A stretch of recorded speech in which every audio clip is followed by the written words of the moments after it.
All right, we are back on Play It Forward with Rebecca Louisell, writer-director, and you are currently going to be talking about a microshort that you did called Francis's Vision, and it is for a longer work called Through the Blinds Anthology. So, Rebecca, thanks for being on the show, and please take a minute if you'd like to introduce yourself and the work anyway. Great. Thank you so much. It's great to be here. Rebecca Louisell, you guys call me Becca if you want. That's what my friends and family call me. Thanks, And Becca.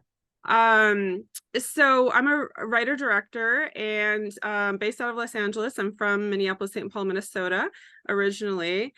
And my work tends to be looking at people that are going through something, usually from sort of like marginalized or different background, and then coming out the side stronger with humor and probably a little bit of, silliness in there as well. So that's a little bit about me.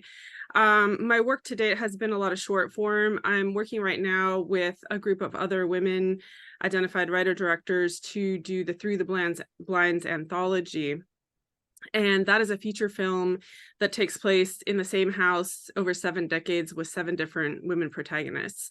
So Francis's Vision is kind of a microshort test scene that I did actually with my students last year or earlier whenever it was, last year, this year, somewhere in there.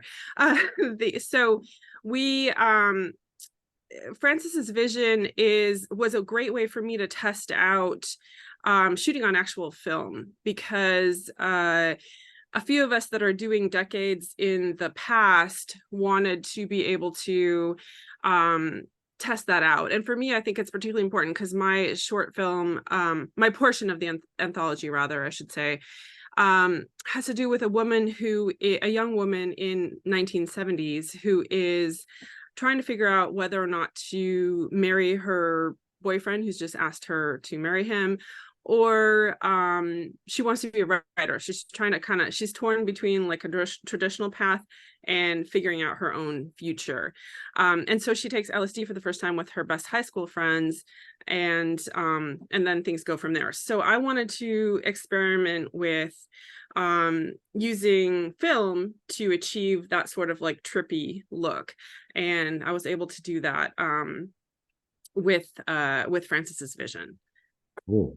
Well, it sounds like a really interesting project, and the themes, that I saw in Francis's Vision, are very familiar in terms of, hey, here's this ideal honeymoon love affair that you have, and then it gets real, and it always gets real. And I think, the hardest thing is for the first time when you encounter that as a young person, and you don't know that happens. You don't know that there's that, shift happening. And then you meet it and it's just devastating. So here it is, you have this main character.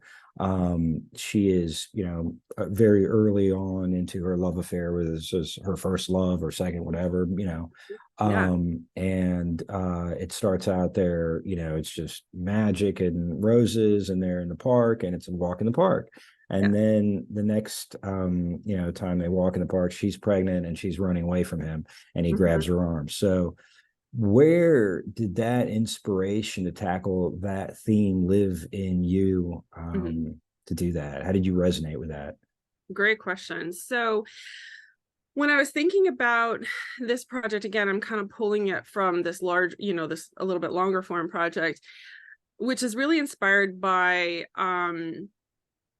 my aunts and my mom and myself, and kind of the struggle to what does it mean to be a woman in this day and age. Now, I identify as a woman and as non-binary, which is kind of an evolution that has been for me more recent, but honoring just kind of like my mom who was one of the few women in her math classes in college, right? So in some ways she's groundbreaking in that way.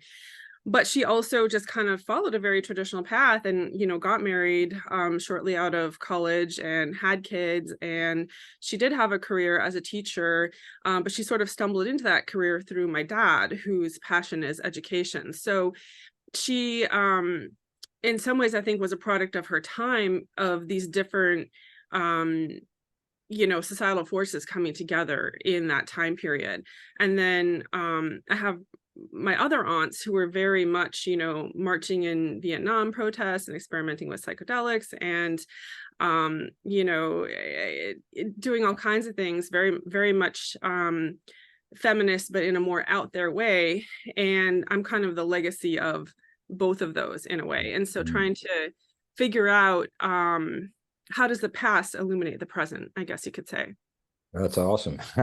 I mean, it's quite a context, I guess, to take the next step into that context, which is, you know, I hear you saying like, "Hey, I'm trying to figure out who I am, how I've been informed, influenced, shaped by my past, and what choices have I come to consciously, what choices have I come to unconsciously, how have I directed my own life as a result of that, my own value systems." Um, that's we all that's just the nature of being human, and that's what's awesome about art, is that it's resonant with that humanity of who we are, and it helps kind of inform it, especially in areas where are scary to look at. Mhm. So you know did you feel like you wanted to say something, or you'd like to say something with what you're working on in Mhm. Francis's vision? Did you Mhm. have a vision that you're exploring this message through, Mhm. shaping the message? Yeah, I mean, I think I do. I think I do. Well, I'm not usually at one to take sides. I can usually kind of put myself in both sides of a situation. That said, I think for my protagonist, Frances, she is kind of becoming empowered, right? She's discovering herself and her voice in a way. And I think that's something that's very fundamental to me, just as an LGBTQ person, as a queer person.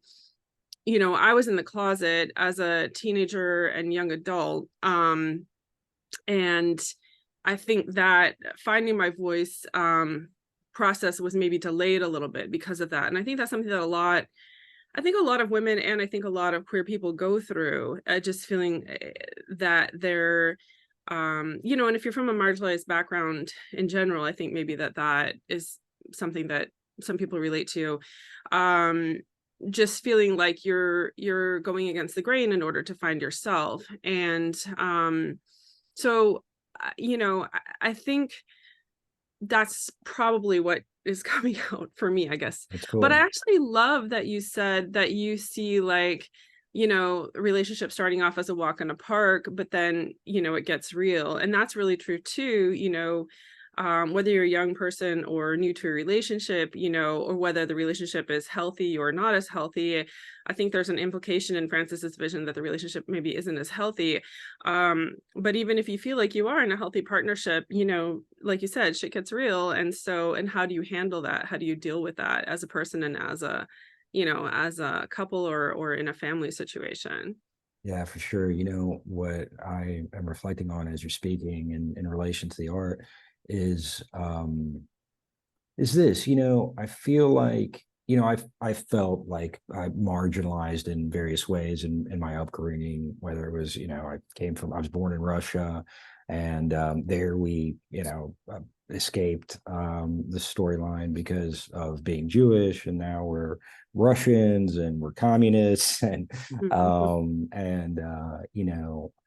other layers on top of that. So I definitely identify with it. And, I thought always, especially, high school period, you're super self-conscious, right? You're looking to mate up or pair up, or, and, that becomes really vital.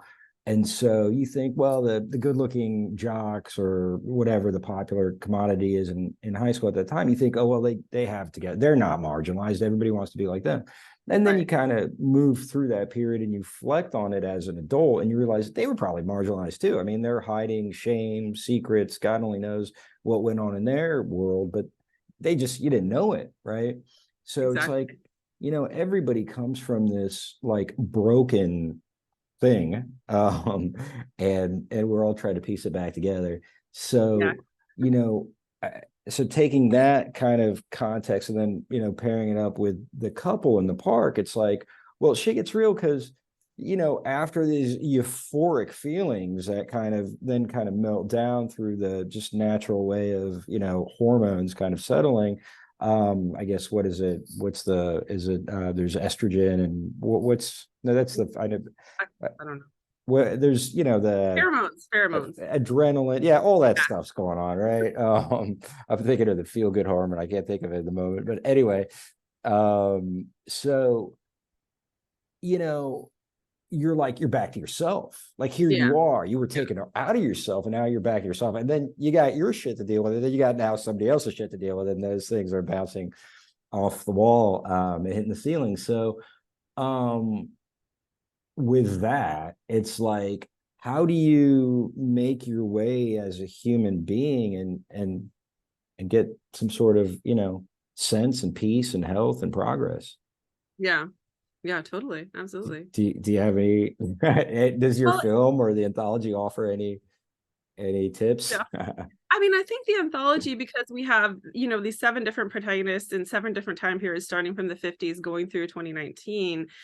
And it's a 50s housewife and then up to a career focused millennial and kind of everything in between, so I think it is a lot about, what it means to be a woman and what it means to be a person, trying to find yourself in this crazy world that keeps shifting over time. And I imagine that the question is, how do you empower yourself, and what does empowerment even look like? Yeah. What is that? Yeah, and what is that version in the 1980s, Yeah, versus in yeah, 2010s, and what are the social forces that are kind of bearing down on you, that you're responding to or, dealing with. yeah. So it's part of what we look at as well. Well, it sounds like a fascinating project. I definitely want to have you back on the show when it's completed. And in the meantime, the last question to play it forward is, how have you been changed as a person since beginning work on this? Oh, great question. So, no, that would be fantastic to come back. Absolutely. I'd love to do that. And I have, my other Awesome. collaborators as well would be interested. But Awesome. um, so as far as how I've changed, um, for the short, I think I became more confident in directing film because I've hardly had the chance to direct film. I went to grad school a little bit later. I had a previous career, and so, but right as I entered the program at USC, they switched to almost all digital. So I hardly had my hands on film. And then, years later, I'm teaching at the New York Film Academy in Los Angeles, and we still have film in our curriculum, which is great in a lot of different ways. So I'm getting to sort of flesh out that earlier experience in directing, 16 and 35 millimeter, which is a little bit different. And it's kind of been really cool because this year also was my first time directing a theater piece. And in some ways, I think it went hand in hand because you have more time and more interest from the actors in theater to really delve into rehearsal. And so that's, one aspect of delving into the characters and the text during Mhm. rehearsal.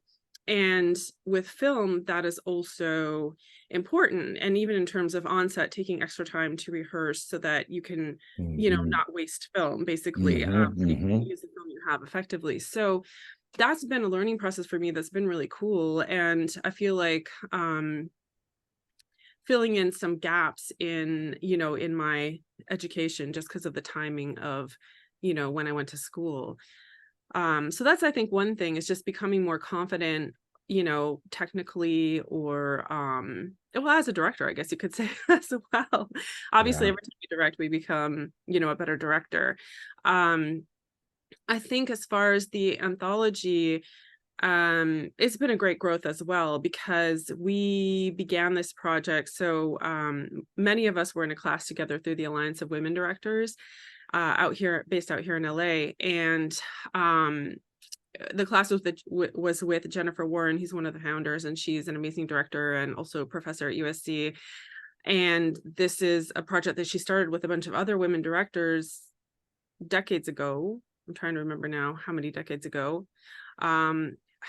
It's either there might be 30 years. We just had the anniversary, so it's embarrassing that I don't have it at the tip of my tongue. But the so she does this directing the actor class, and that was also a great, opportunity to kind of keep working on directing skills along with other women. And we had this kind of supportive environment that we took out of the classroom, because we had this kind of like reunion potluck, and we're talking about the state of our careers and how do we really get going. We're all having trouble finding funding for a feature film, so we kind of banded together to do this project. And the process of how do we actually find investors, how do we actually do a business plan, how do we, like, we all know in theory, but on a practical level, who do we need and what do we need? And we each have different strengths, and we found a producer, and 𝙁𝙧𝙖𝙣𝙘𝙚 𝙀𝙁, who's just amazing. And so we were putting it all together. And I have never been able to get this far in a project, a longer form project on my own. I just didn't have the connections, didn't have, quite the right skill set. But now we each are bringing something important to the table. That's really cool. I really like that. It's like you build this little micro community of people that are gathering all of their strengths and their networks and making it happen. That's what we're doing. That's awesome, Becca. Rebecca Louisell, thank you for being on the show. Writer, director. The full project is Through the Blinds anthology. Frances's vision is your portion. I look forward to checking it out and having you back. Thanks so much. Really great to be here. Great to see you. Great to meet you. Everybody, play it forward. Peace out.